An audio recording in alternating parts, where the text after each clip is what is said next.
Welcome to everybody to the East Midlands webinar this afternoon. I'm Hannah Westrop. I'm one of the co-regional directors of the Midlands region, actually along with Simon, who is speaking to us today. And we're really delighted that you're all able to join us on this session about data-driven marketing and BD, which is something. So good afternoon, everyone. My name's Simon McNidder. I'm from Promptr.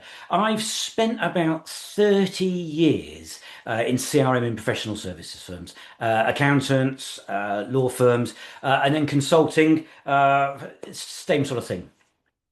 Okay, so data, let's call it your CRM journey, your client relationship management. Now, I'm not going to talk about databases. A CRM database isn't CRM. A CRM database just enables your CRM, your activities, what you're doing with your clients, your prospects, your work referrers, and your alumni, that sort of stuff. Okay.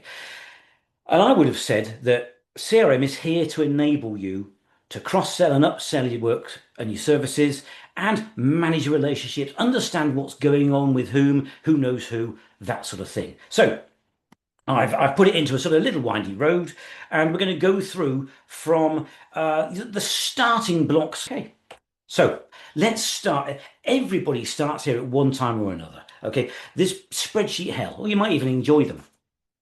If you've got spreadsheets all over the place, it really is, obviously, other than just sending the employment team because they're on the employment mailing, the spreadsheet, an invite or an update. Yeah, that's just basic stuff. But the biggest tip I can give you is combine it all. Mail shot clicks. This is the next step on what you do after you've got a click to what you want to do with the data. So if you've got something like MailChimp, you can split test the contacts. If you've got a mailing list of, let's say, 1,000 or 2,000, and you go, right, I'm going to send a seminar invite or a webinar invite. Split testing allows you to send two different, let's just say, subject lines. You can do an awful lot of things.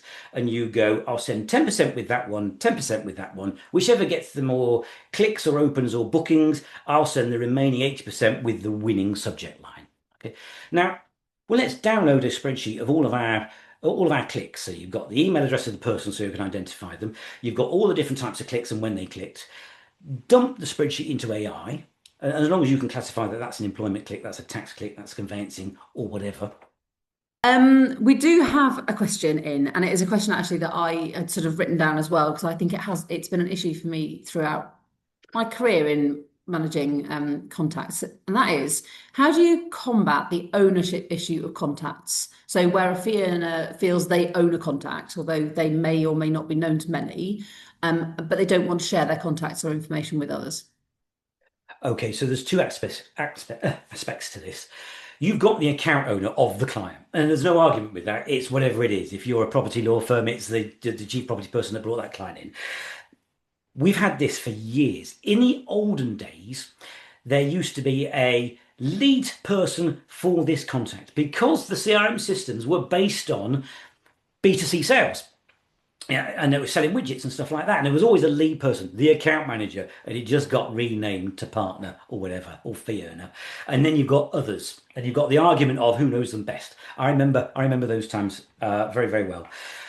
If you bolt these systems onto Outlook, you know who that partner is dealing with and who's dealing with them. And it goes into the system to say, Hannah's been speaking to Simon. Simon is now in your database. Hannah has spoken to Simon or emailed him 5 times, but Sue has emailed them 20 times.